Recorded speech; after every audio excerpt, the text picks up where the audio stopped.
E aí, gente? Vocês estão felizes?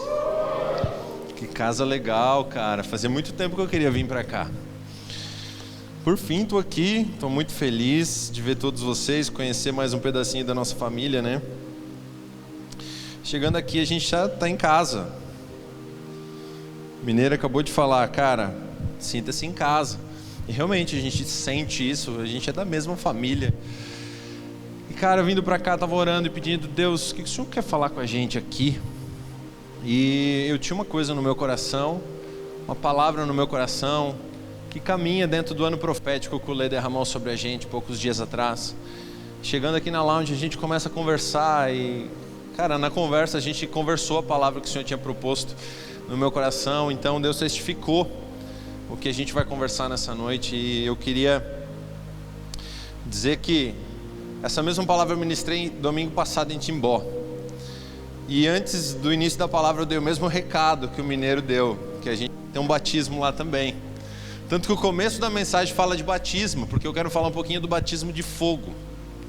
Quero falar um pouquinho do batismo de sofrimento que Jesus propõe para a gente como igreja. Toda a jornada do cristão. Você está aqui mais de um ano? Quem está há mais de um ano, levanta a mão aí. Quem está menos de um ano? Nossa, tem alguma coisa errada aí. Tem um monte de gente que não está nem menos de um ano, nem mais.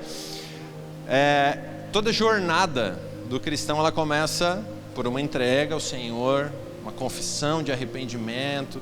Você entendendo o senhorio de Jesus, então você automaticamente vai passando doutrina, e ela fala do batismo nas águas. Ela fala de ser imergido num lugar, e lá morre uma velha criatura e nasce um novo filho de Deus, né? Morre a criatura e nasce um filho de Deus.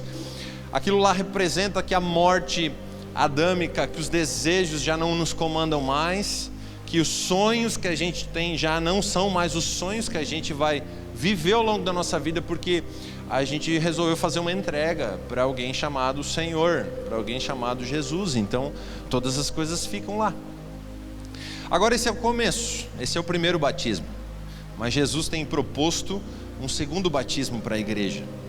E esse segundo batismo, ele é um pouco mais pesado, ele é um pouco mais difícil. Sabe, o primeiro é uma decisão de você ir lá entregar sua vida. O segundo é uma proposta do próprio Senhor Jesus para a sua vida, que se chama um batismo de fogo, que se chama purificação, que se chama limpeza, que se chama tacar fogo em algumas coisas que não prestam. Quando você vai limpar um pátio, você faz um monte de entulho num lado. Cidade grande você não pode fazer isso, no interior você pode. Aí você taca fogo em algumas coisas que quer que sumam. Para quê? Para limpar aquele lugar. O batismo de fogo de Jesus, ele taca fogo em algumas coisas da nossa alma, dos nossos desejos, dos nossos sonhos, para que sobre uma vontade apenas, que é a dele. Queira você ou não, ele vai fazer isso com a gente em algum momento. A gente não tem muita escolha. A gente não tem. Se você entregou a sua vida para Jesus, você não tem muita escolha. Você sabia disso? Essa é a parte que nenhum pastor legal conta, né? Porque você não tem escolha, cara. Você entregou sua vida para Jesus, acabou a sua escolha. Então, cara, quando a gente fala de batismo de fogo, quando a gente está falando do fogo do Senhor, muitas vezes a gente lembra daquele queimor, daquela paixão, daquela empolgação, né? Aquele fogo que a gente gosta. Mas não esqueça que esse fogo vem para refinar. Se esse fogo todo não refinar o nosso caráter, não refinar o nosso futuro, não refinar os nossos pensamentos, de nada adianta, vai ser um fogo estranho. Mas se esse fogo vier da parte do Senhor, ele vai refinar, ele vai limpar. A Bíblia fala dos materiais, lembra? Da madeira, do feno, da palha, que uma vez que vem o fogo e vai provar isso some e só vai ficar os materiais, as pedras preciosas, o ouro, a prata, as pedras preciosas que passando pelo fogo são refinadas. A Bíblia fala que a nossa fé vale muito mais do que qualquer material nobre. E por que a nossa fé não vai ser provada? Ela vai ser provada. Isso é uma coisa boa. Eu não queria te assustar com isso, porque a primeira menção, você sabe que quando a gente vai estudar a Bíblia sobre algum tema, a gente vai para primeira menção, o primeiro lugar onde ela foi mencionada na palavra. E a primeira menção que a gente encontra de fogo está lá em Gênesis capítulo 15, versículo 17. Só vou citar, anota aí.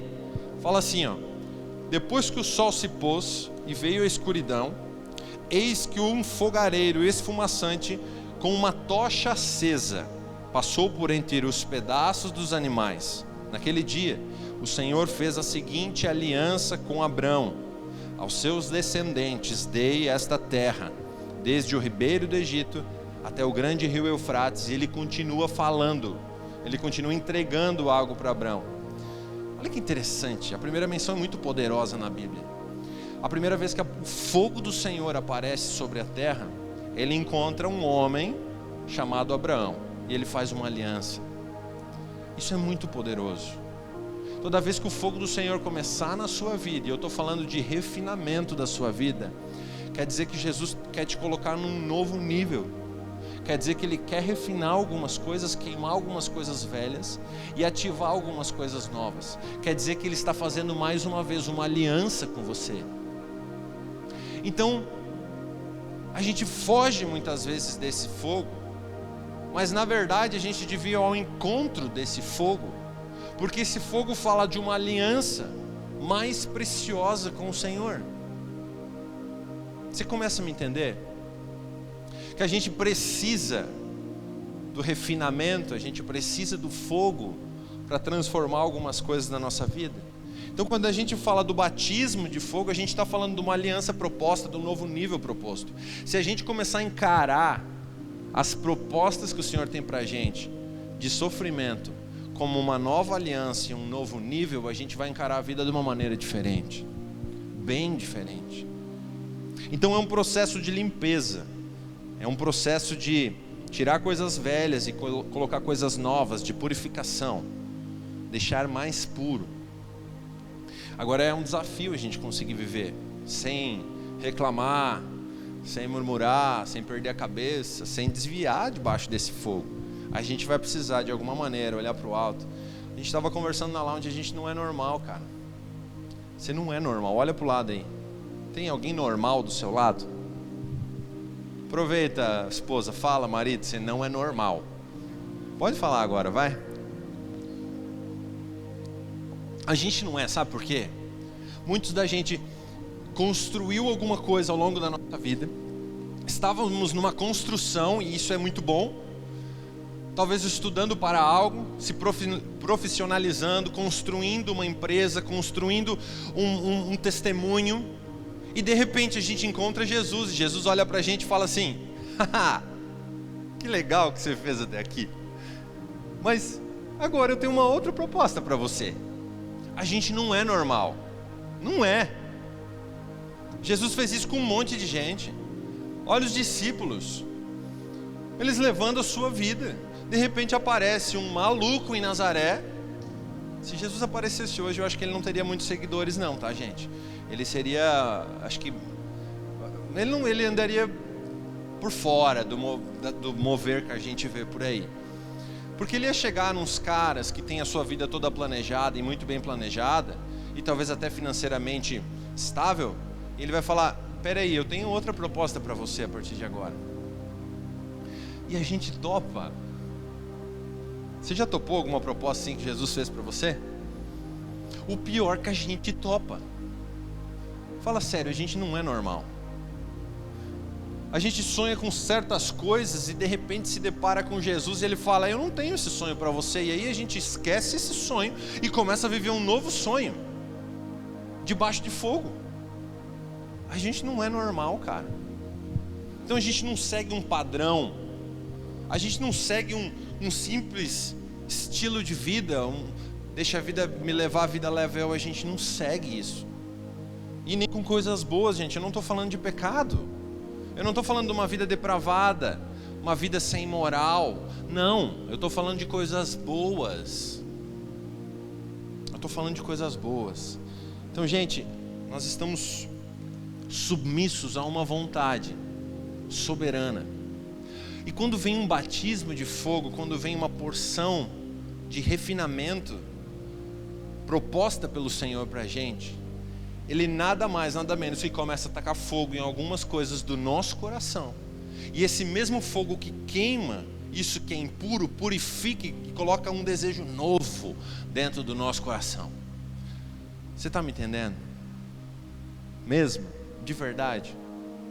Romanos 8:12, portanto, irmãos, estamos em dívida, não para com a carne, para vivermos sujeito a ela. Isso é pecado. 13, pois, se vocês viverem de acordo com a carne, morrerão. Mas se pelo Espírito fizerem morrer os atos do corpo, vocês viverão. Porque todos os que são guiados pelo Espírito são filhos de Deus. São guiados pelo Espírito. Ser guiado pelo Espírito é justamente deixar tudo isso aqui numa caixinha e abrir a caixa segundo o Espírito. Então, gente, eu creio que a proposta do Senhor em que a gente ande num lugar de governo tão alto, governado pelo Espírito. Tem tanta gente governado pelos sonhos, pelas emoções, que não consegue se submeter a um governo do Espírito. E um governo do Espírito vai mexer com todas as coisas. Todas. Perceba que quando você entrega a sua vida a Jesus, tem pecados, tem tentações, tem coisas que já não falam mais tão alto dentro de você e já muda, não muda? Então você já não precisa lutar mais com tanta força, porque o seu caráter vai sendo transformado e aquilo já não faz mais parte de você, e você começa a repelir aquilo automaticamente. Mas esse processo ele só vai sendo acrescentado ao longo da nossa vida, a ponto da gente chegar num lugar de ser guiado pelo Espírito. Está falando de deixar todas aquelas coisas e ser guiado por uma coisa nova. É um lugar de governo alto, um lugar de governo sobre corpo, sobre alma, um lugar de governo sobre emoções, guiado pelo Espírito. E entenda, a gente vai olhar coachings da vida que vão ensinar você a adestrar as emoções, mas não é essa a proposta do Senhor. A proposta do Senhor é que você mate essas emoções e comece a viver para outras coisas que Ele tem proposta. É um caminho de morte. E pelo simples fato de você topar andar por esse caminho, você vai sofrer. A gente não está preparado para sofrer, de verdade. Quantas vezes você ouviu um pastor chegar para você num aconselhamento ou numa pregação, olhar para você e falar: meu amigo, você aceitou Jesus, que legal, eu estou feliz, a gente está feliz, mas daqui para frente você vai sofrer. De verdade, acho que esse seria o nosso maior discipulado para todos aqueles que aceitam Jesus. Porque o simples fato de você topar essa jornada já é contrária a todo mundo, e você vai sofrer só por isso. E a hora que você tiver que entregar muitas coisas que Jesus vai te pedir ao longo dessa jornada, você vai sofrer mais um pouco. Existe uma recompensa por isso, mas não vamos ver, é sofrimento. Então, gente, a gente não é normal, de verdade. Esse espírito começa a mudar muitas coisas dentro da gente. Eu tenho um filhinho de 4 anos, vai fazer 4 agora, e eu tento ensinar ele em alguns níveis a sofrer. Então, por exemplo, quando ele bate o dedo e eu vou lá ver, o dedo não está sangrando, não caiu fora, não quebrou, né? não aconteceu nada, filho, vai, anda, tá tudo certo, mexe o dedo, tá mexendo, vamos embora, vamos para outra. A gente até ensina um nível de sofrimento, mas o nível que Jesus muitas vezes propõe para a gente, alguns sofrimentos a gente gosta de fugir. Nós não fomos treinados para isso. E essa noite eu queria falar um pouco sobre isso. Abra sua Bíblia em 1 Pedro capítulo 4. Eu gostaria que você ficasse com a sua Bíblia aberta. A gente vai ler esse texto do versículo 12 ao versículo 19. E eu vou citar algumas coisas desse texto. 1 Pedro capítulo 4. Lá no finalzinho da Bíblia. Achou aí? 1 Pedro capítulo 4, a partir do versículo 12, fala assim: Amados, não se surpreendam com o fogo que surge entre vocês para prová-los, como se algo estranho estivesse acontecendo. Mas alegrem-se à medida que participam dos sofrimentos de Cristo, para que também, quando a sua glória for revelada, vocês exultem com grande alegria. 14. Se vocês são insultados por causa do nome de Cristo, felizes são vocês, pois o Espírito da glória, o Espírito de Deus, repousa sobre vocês. Se algum de vocês sofre, que não seja como um assassino, como ladrão, criminoso, ou como quem se intromete em negócios alheios. Contudo, se sofre como cristão, não se envergonhe, mas glorifica a Deus por meio desse nome. Pois chegou a hora de começar o julgamento pela casa de Deus, e se começa primeiro conosco, qual será o fim daqueles que não obedecem ao Evangelho de Deus? 18. E se ao justo é difícil ser salvo, que será do ímpio e pecador? Por isso mesmo, aqueles que sofrem de acordo com a vontade de Deus, devem confiar sua vida ao fiel Criador e praticar o bem. Até aqui. Gente, é um texto clássico. A 1 Pedro repete, se eu não me engano, 16 ou 17 vezes a palavra sofrimento. Então, se você não quer sofrer, evite ler 1 Pedro. Agora, se você quer ser equipado para sofrer, ser resiliente ao sofrimento, comece a ler 1 Pedro. Esse texto nos equipa a suportar sofrimentos propostos. É interessante que ele começa falando assim, não se surpreendam com o fogo que surge entre vocês. Gente, ele não está falando de uma perseguição do governo dessa época, não acontecia isso. Os cristãos não eram perseguidos como um pouco antes da escrita de 1 Pedro. Ele não estava falando de uma opressão do rei, uma opressão de polícia, ele não estava falando nada disso. Ele simplesmente estava falando num fogo proposto pela parte do próprio Deus, do próprio Senhor. E ele fala, não se surpreendam. Gente, é muito sério isso. O primeiro nível que a gente vê nisso aqui é não ficar surpreso com o fogo, não ficar surpreso com as dificuldades, não ficar surpreso com problemas. Cara, Jesus não é nada coaching, né? Ele não motiva a nossa alma assim. Ele fala, não fiquem surpresos com sofrimentos que vão surgir na vida de vocês. É muito sério, cara. É uma carta que Pedro escreve para uma igreja há 2000 anos atrás. E ele simplesmente fala, não se surpreendam por causa do sofrimento que vocês vão passar. Será que a gente como igreja nesses dias está preparado para ler essas cartas? Será que a gente emocionalmente está estável para sofrer algumas propostas do próprio Senhor? Gente, pelo simples fato de você levantar uma bandeira chamada sou cristão, sou de Jesus, você vai sofrer, cara. A gente não pode deixar de te falar isso. Pelo simples fato de você professar fé em Jesus, pessoas vão perseguir vocês. Agora, Pedro está falando de um nível de fogo que vem da parte de Deus.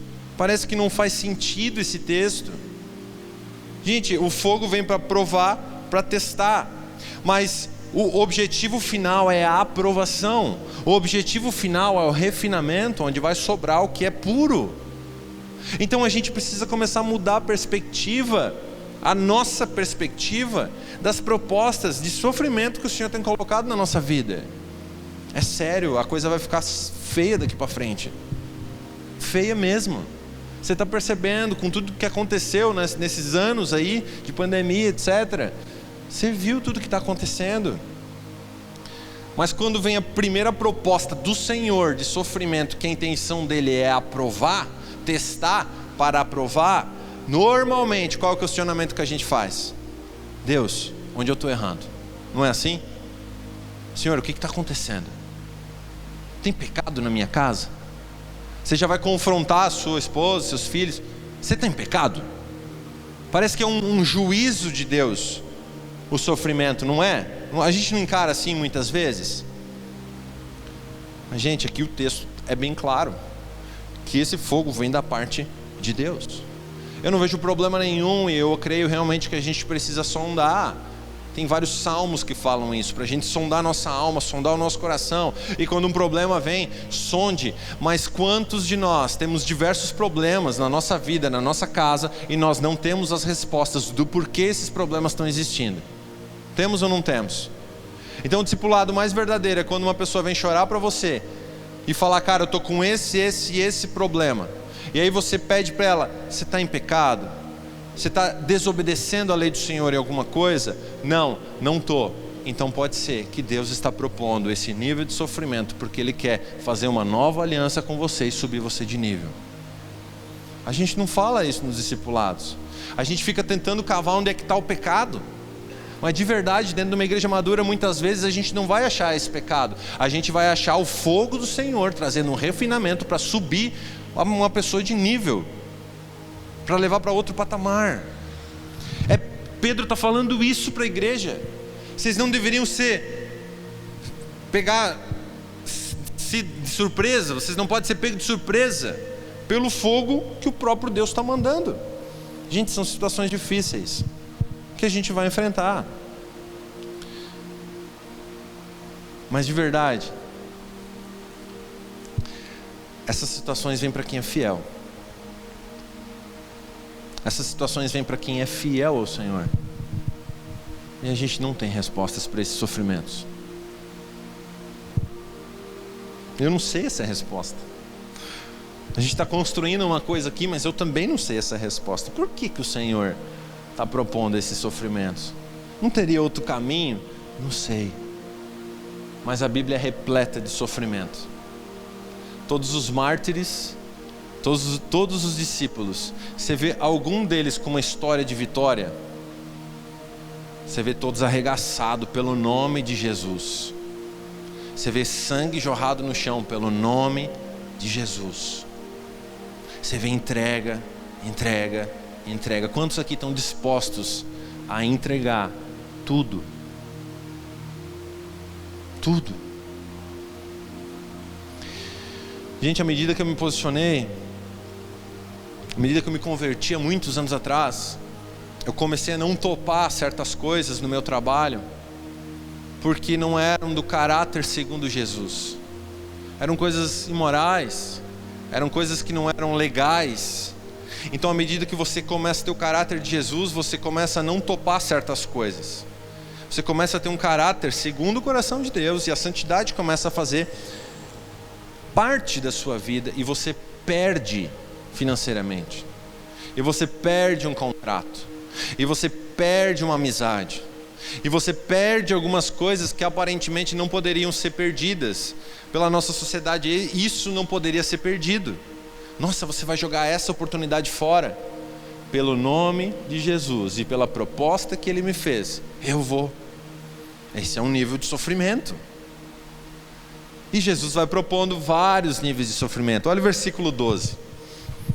Pedro continua escrevendo: amados, não se surpreendam com o fogo que surge entre vocês para prová-los, vírgula, como se algo estranho estivesse acontecendo. Gente, olha a maturidade de Pedro. Fala sério. Ele fala: não se surpreendam com o fogo que vem provar vocês, como se fosse algo estranho, do tipo assim, se acostuma que vai vir direto. E a gente ainda se acha maduro às vezes, né? A gente olha, nossa, agora eu acho que eu topo umas coisas novas. Cara, o Pedro escreve para a igreja não achar estranho que o fogo vai vir, não se assombrar com as dificuldades que vão aparecer. Mas essas provações, elas vêm para o crescimento na nossa fé. Olha o que diz Romanos 5:3. E não somente isso, mas também nos gloriamos. Outra tradução fala: também nos alegramos nas tribulações, sabendo que a tribulação produz. Olha que poderoso isso, gente. Sabendo que a tribulação produz perseverança, que a tribulação produz experiência, que a tribulação produz esperança. Existe um produto gerado do fogo que Deus está propondo para você. Na boa, não tem outro caminho para crescer debaixo da poderosa mão de Deus, se não for através desse fogo proposto pelo Senhor. Se a gente continuar fugindo de certas coisas que Deus nos pede, nós nunca iremos crescer em maturidade, em fé, em estatura, segundo Jesus. Então, a tribulação produz tudo isso. E o versículo termina falando: ora, a esperança não nos deixa decepcionados, porque o amor de Deus é derramado em nosso coração pelo Espírito Santo que nos foi dado. Tudo isso começa com uma tribulação. Então esse é o primeiro nível que Pedro propôs àquela igreja. Agora olha o segundo, cara, daí começa a ficar irracional a coisa. Versículo 13, que está aí na sua Bíblia, de 1 Pedro 4. Mas alegrem-se à medida que participam dos sofrimentos de Cristo. Pastor, agora não dá mais, né? Já estava difícil, mas agora a Bíblia manda eu me alegrar com os sofrimentos. Não acho estranho eles aparecerem. Tá, até aí beleza, eu vou dar um jeito. Mas agora ficar feliz, você está de sacanagem comigo. O texto continua: para que também, quando a sua glória for revelada, vocês exultem com grande alegria. Essa é a parte que nenhum coach, nenhum psicólogo, ninguém vai te falar. Muitas vezes, infelizmente, nem muitos pastores vão te falar. Alegre-se por participar de sofrimentos. Gente, isso parece muito cruel, isso parece muito insensível da parte de Deus. Normalmente quem chega na igreja chega totalmente quebrado e arregaçado, não é? Comigo foi assim, 90% talvez, 98%, talvez 99%. E aí Jesus vem: eu vou arregaçar você mais um pouco. Nossa, que legal, né? Que terrível, gente. Sério, terrível. É muito cruel isso. Mas a palavra fala pra gente se alegrar à medida que sofremos por amor a Cristo, cara. Esse é um nível muito maduro. Esse é um nível onde a gente precisa almejar estar, meus amigos, para os últimos dias. A gente precisa desejar chegar nesse lugar, porque os problemas terríveis estão aparecendo, cara. A gente está chegando nos últimos dias, as coisas estão piorando. E essas provações vão vir num nível ainda mais intenso para aqueles que são fiéis, para refinar, para purificar.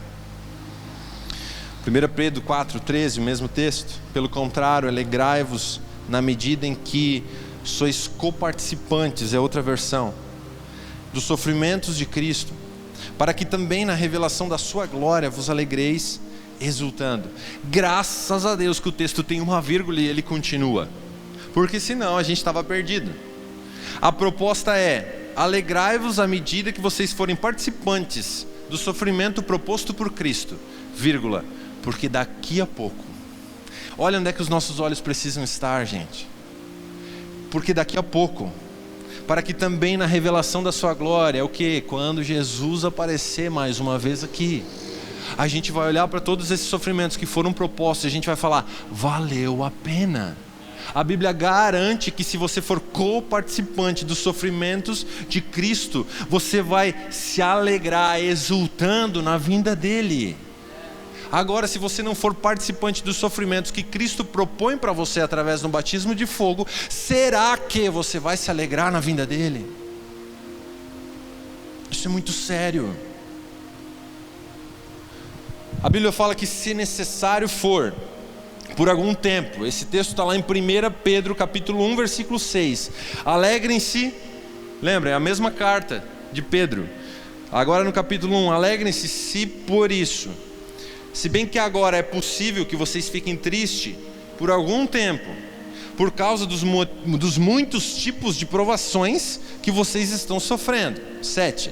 Essas provações são para mostrar que a fé de vocês, que vocês têm, é verdadeira, pois até o ouro que pode ser destruído é provado pelo fogo. Da mesma maneira, a fé que vocês têm, que vale muito mais do que o ouro, precisa ser provada para que continuem firmes. E assim, vocês receberão aprovação, glória e honra no dia em que Jesus Cristo for revelado. Mas a notícia ruim que eu tenho para você: Jesus Cristo ainda não foi revelado, conforme esse texto está falando.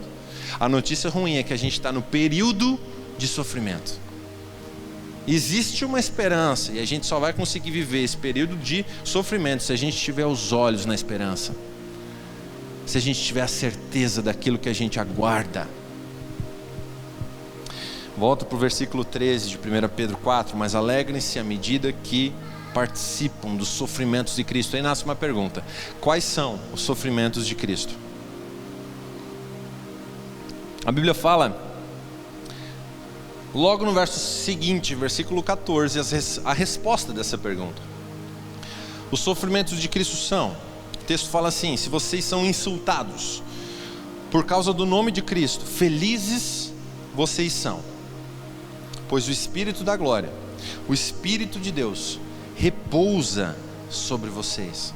Gente, essa palavra insultados, ela pode ser traduzida por injuriados, ela pode ser traduzida por repreender, por reprovar, por maltratar, por censurar. O que a Bíblia está falando? Se vocês são reprovados por esses padrões que estão analisando vocês, cara, vocês são felizes.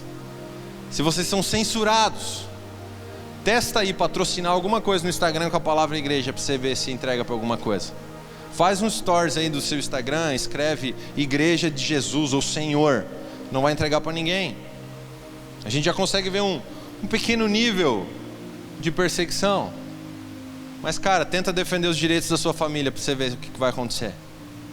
Tenta só defender dessas minorias que estão aparecendo aí, os seus filhos, para ver o que vai acontecer.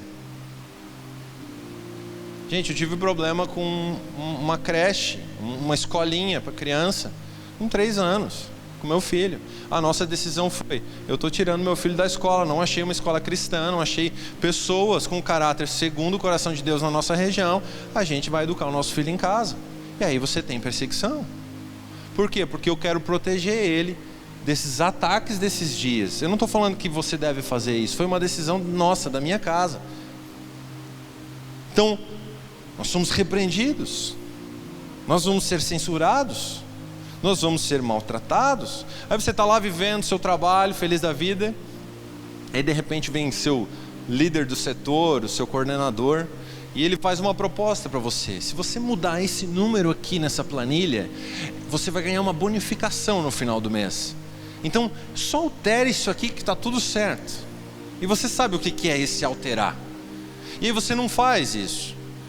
Aí esse mesmo coordenador vai para o cara que senta do seu lado, faz a mesma proposta, e ele se amolda a esse mundo, ele se amolda a essa proposta. E daqui um mês, esse cara que estava sentado do seu lado, que vinha de bicicleta, começa a vir com um carrão para a empresa. Ele olha para você e fala: cara, por que você não topou? E você de bicicleta, de barra circular, olha a bike, lembra? Eu lembrei dessa mensagem do Lê. O cara olha para o lado e fala: cara, foi fácil, por que você não topa? São níveis, gente, de perseguição. Daqui a pouco esse cara perde o emprego porque ele não se amoldou. Daqui a pouco ele perde um status, ele perde a profissão, ele perde coisas aos olhos humanos, porque ele ama Jesus mais do que qualquer coisa. Essas são as provas, essas são as dificuldades. E a Bíblia diz: alegre-se por participar do sofrimento de Cristo.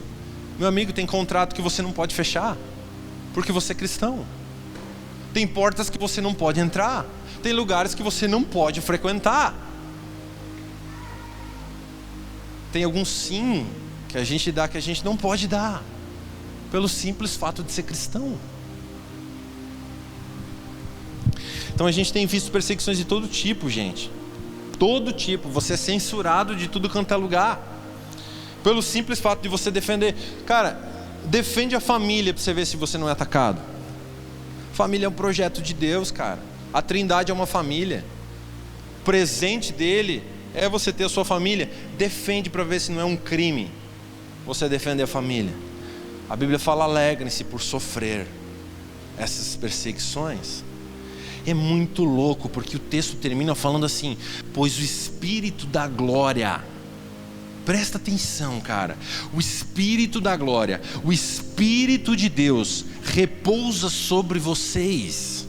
Alegrem-se porque o Espírito da glória repousa sobre vocês. A palavra glória é doxa, que pode ser traduzida por opinião, julgamento ou ponto de vista. O que a Bíblia fala? Vocês estão propondo sofrer por causa de mim, e por isso o Espírito da glória, a opinião de Deus está sobre vocês. Cara, isso é muito poderoso. Vale a pena você não assinar esses contratos. Vale a pena você dizer não para um monte de coisa, porque a recompensa é o Espírito da glória, o Espírito do Senhor permanecer sobre você. Então a opinião do Senhor está sobre você. É muito precioso para se vender. O Mineiro falou ali na lounge agora: a sua moral tem preço, é que nunca atingiram o preço. 1 milhão, 2 milhões, 5 milhões, 20 milhões, 1 bi. De repente você se vende, mas no Espírito a gente não se vende. Porque você sabe que o Espírito da glória, o Espírito de Deus, repousa sobre você. A Bíblia fala, alegre-se por isso. Olha o versículo 15. Se algum de vocês sofre, que não seja como assassino, ladrão, criminoso, ou como quem se intromete nos negócios alheios, fofoqueiro, invejoso. Fala assim, não seja como esses. Então a Bíblia está falando, ela está separando o tipo de sofrimento. Se você sofre porque você é criminoso, você vai sofrer, cara, é uma consequência natural daquilo que você fez. Então você pode sofrer por coisas banais. Você pode sofrer por ser um ladrão, você tem que ser preso, tem que ser, a lei diz isso. Então você pode sofrer como criminoso, mas o sofrimento de Cristo não é esse. Isso aqui é uma consequência de um erro seu. O sofrimento que Cristo propõe para a gente, muitas vezes não tem a ver com o nosso erro, essa é a questão.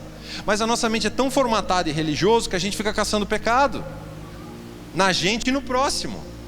Mas nem sempre é pecado. Às vezes é só uma proposta do Senhor de um pouco mais de fogo, cara. Olha o versículo 16. Contudo, se sofre como cristão, aqui que está a chave. Sofrer como cristão, não se envergonhe, mas glorifica a Deus por meio desse nome. Sofrer como cristão. Posso te pedir, você já teve esse prazer?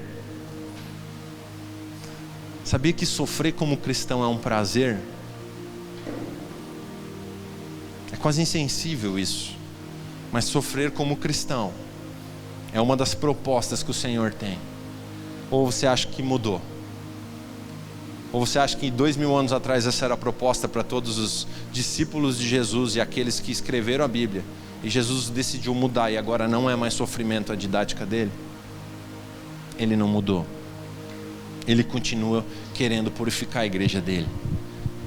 E é por meio dessa palavrinha tão sofrida. Então sofrer como cristão, gente, não é não poder cortar o cabelo ou usar um tipo de roupa. Isso é religiosidade barata. Sofrer como cristão no âmbito natural são perseguições em relação ao seu caráter transformado. Vão te perseguir porque Jesus já transformou você. Vão perseguir os seus princípios e os seus valores. Vão querer destruir você em um certo ponto, por ser reto e justo. Talvez você vai perder o emprego nos próximos dias por ser reto e justo. E a Bíblia diz, alegre-se. Talvez você vai ser excluído de alguns lugares por ser reto e justo. E alegre-se por isso.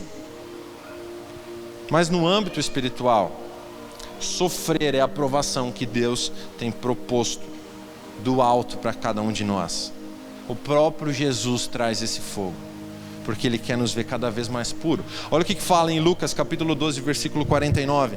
Eu vim trazer fogo à terra, e como eu gostaria que já estivesse aceso. Isso é Jesus falando, gente.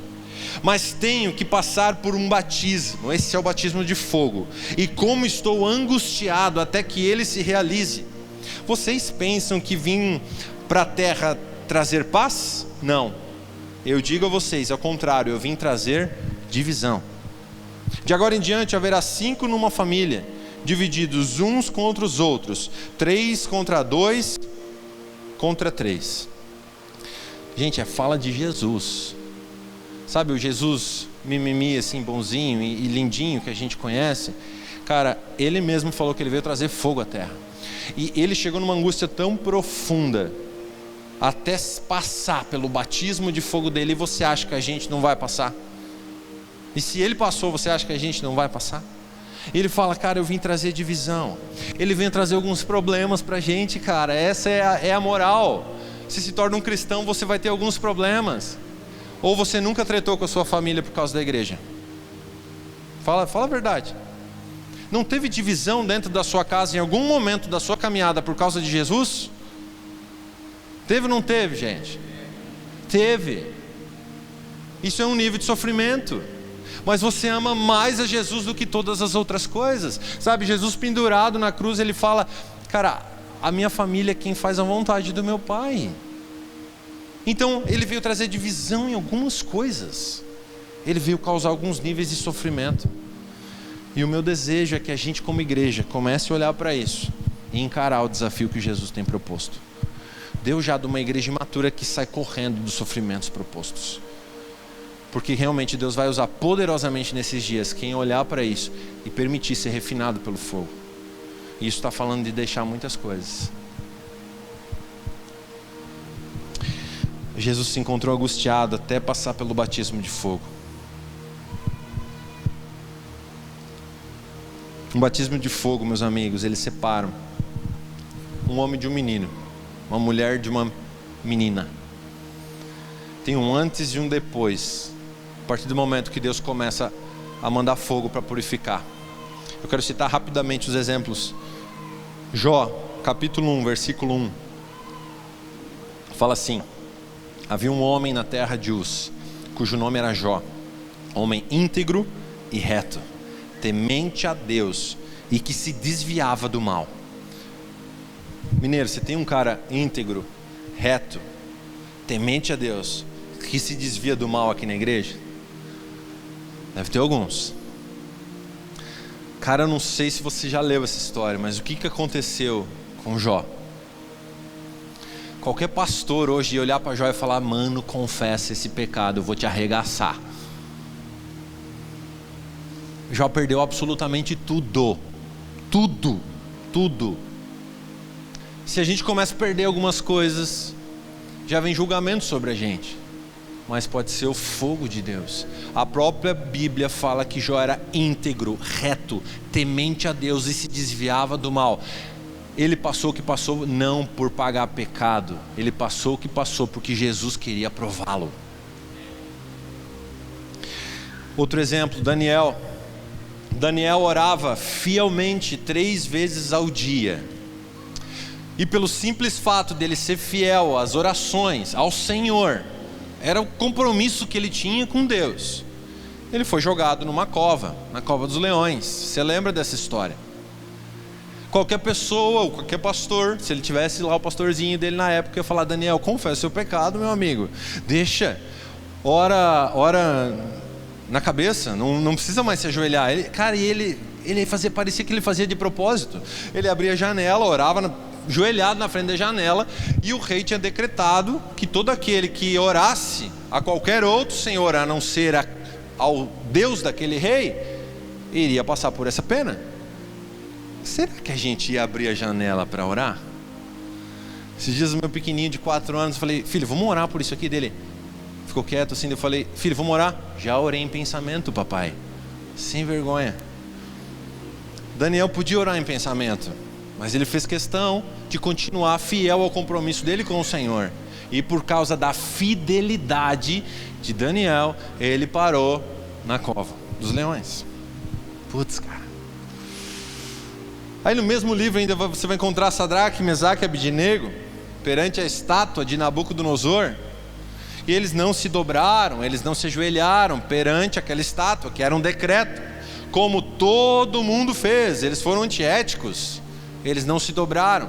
E por serem fiéis ao Senhor, eles foram jogados numa fornalha de fogo, aquecida 7 vezes mais, a ponto de que os soldados que jogaram eles dentro morreram. Gente, são 3 clássicos, e se você for olhar na Bíblia, vários, se não todos, poucos não sofreram, muito poucos. Mas a maioria teve essas provas de fogo, tiveram o batismo de fogo. Mas o mais lindo é que eu só contei metade da história. Volta para Jó. Jó 1 fala que ele era um homem íntegro, reto, se desviava do mal. Depois de ele passar todo o processo, ele perdeu tudo. Deus deu tudo em dobro para ele, inclusive a mulher. Não se choque, porque a mulher dele se converteu, então ele ganhou uma mulher na terra e ganhou uma no céu. Então ele ganhou tudo em dobro. E ele termina o livro falando em Jó 42:5 assim: antes eu só o conhecia de ouvir falar, mas agora eu vejo o Senhor com os meus próprios olhos. Gente, olha a recompensa de você topar o que Jesus está propondo em sofrimento para você. Olha o upgrade que você vai receber. Olha o nível que você vai. Antes ele era justo e reto e desviava do mal, mas agora os olhos dele podiam ver o Senhor. Isso aconteceu depois de um batismo de fogo. Olha o relato de Daniel, cara. Esse aqui é muito poderoso. Daniel, depois de passar pela cova dos leões, Daniel capítulo 6, a partir do versículo 25, fala assim: depois de tudo isso, o rei Dario escreveu outra mensagem, que foi anunciada aos homens de todas as nações, povos e línguas de todo o seu reino. Olha que grande que é isso aqui. Paz a todos, começa o decreto do rei. Eu decreto que todos, em todo o meu reino, e olha aqui, essa galera mandava no mundo inteiro, temam e respeitem o Deus de Daniel, pois ele é o Deus vivo, o Deus que nunca muda. O seu reino nunca será destruído e o seu poder nunca acabará. Ele liberta e salva o seu povo. Olha o ímpio olhando para esse Deus. Ele faz grandes maravilhas, milagres nos céus e na terra. Foi ele quem livrou Daniel do poder dos leões. Versículo 28. Assim, Daniel continuou sendo uma autoridade importante durante os reinados de Dario e de Ciro o persa. Olha para que nível Daniel foi. Olha que a prova de fogo de Daniel não se tratou somente de um upgrade na alma dele, se tratou da terra ouvir falar do Deus de Daniel. Meu amigo, se Deus está propondo alguns sofrimentos para você, eles não vão acabar no seu umbigo e na sua casa, eles vão tocar uma esfera de autoridade que Deus tem para você, desde que você responda e permita que Deus queime algumas coisas na sua vida. Isso é muito sério. Por causa da fidelidade de um homem, uma prova de fogo que ele passou, ele continuou sendo uma autoridade importante. Cara, ele já estava nessa estatura, ele podia driblar isso e ser uma autoridade importante, mas agora ele tem um carimbo de Deus que ele é uma autoridade importante. Gente, é sério isso, é muito sério.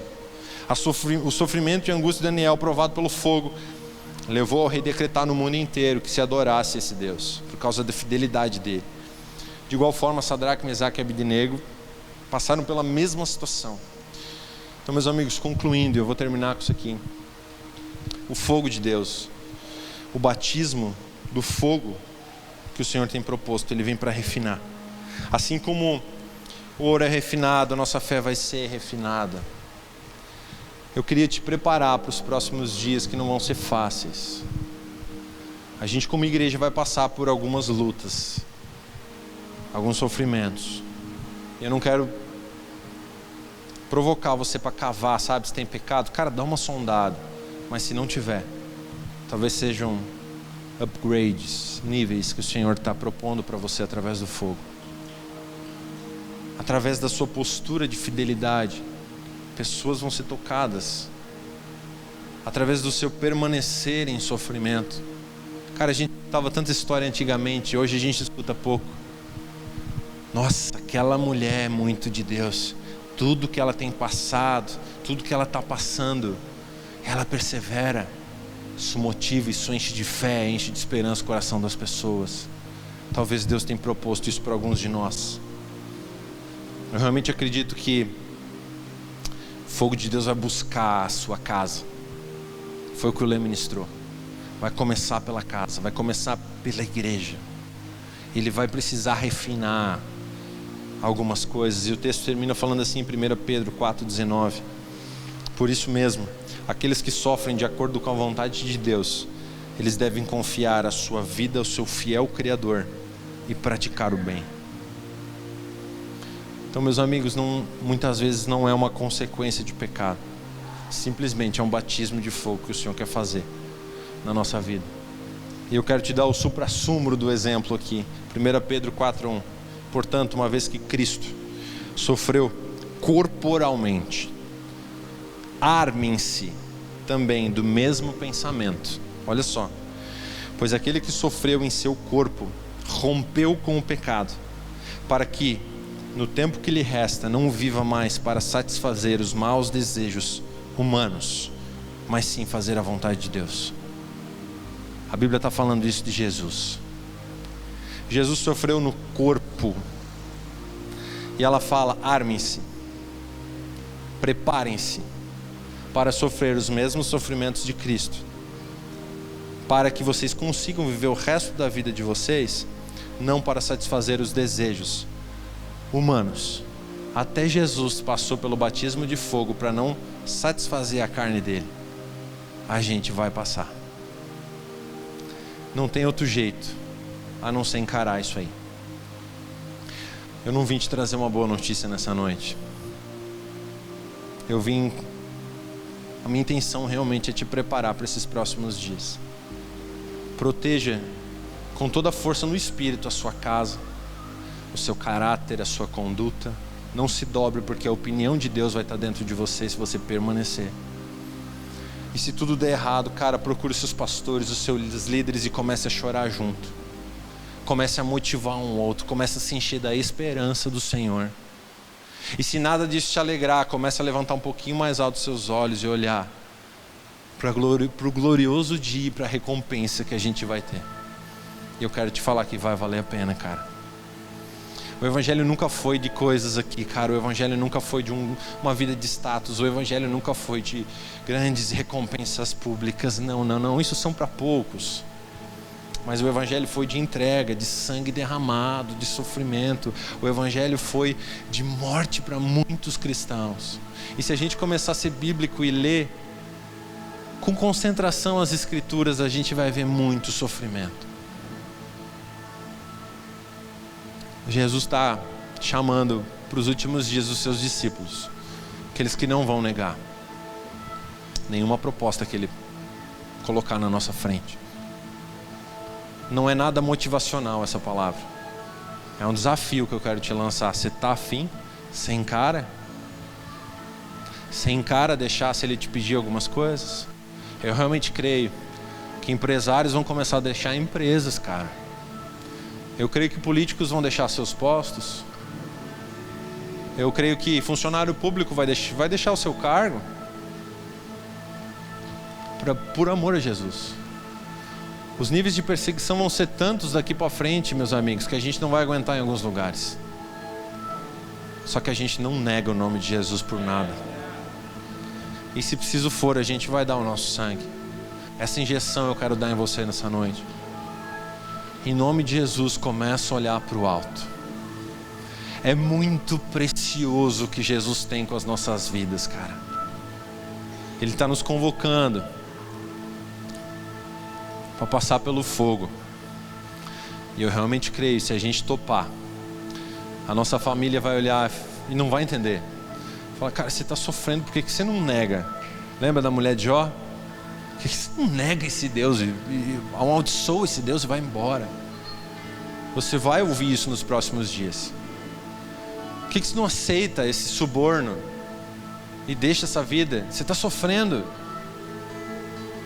Mas não sei, alguma coisa dentro de você, chamado Espírito de Deus, a opinião de Deus, o doxa, a glória de Deus vai se manifestar dentro de você e vai falar, cara, não, custe o que custar.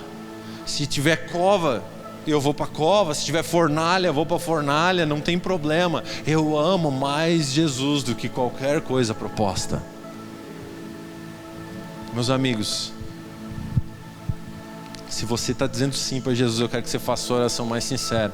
Fala, Deus, eu estou escalado para esse time dos últimos dias. É uma oração que você tem que fazer. É um compromisso que você vai fazer. Se você está com medo disso tudo que eu te falei, em nome de Jesus, comece a entregar esse medo para Jesus. E o Espírito Santo vai colocar coragem dentro de você para esses dias. Se você não conhece Jesus como eu estou te falando aqui, que Ele seja a esperança. Comece a brilhar a luz dentro do seu coração. E a esperança do Senhor comece a brotar dentro de você. Em nome de Jesus, que você comece a olhar para o alto. Que você comece a tirar os olhos dessa terra e olhar para uma coisa muito mais alta e santa que está proposta. Meu amigo, nós somos chamados para ser filhos do Senhor. Filhos santos do Senhor. No meio de dias, como os dias de Noé, como os dias de Sodoma e Gomorra. A coisa está ficando feia. Mas os nossos olhos estão olhando para algo mais superior. Então faça a sua oração sincera nessa hora.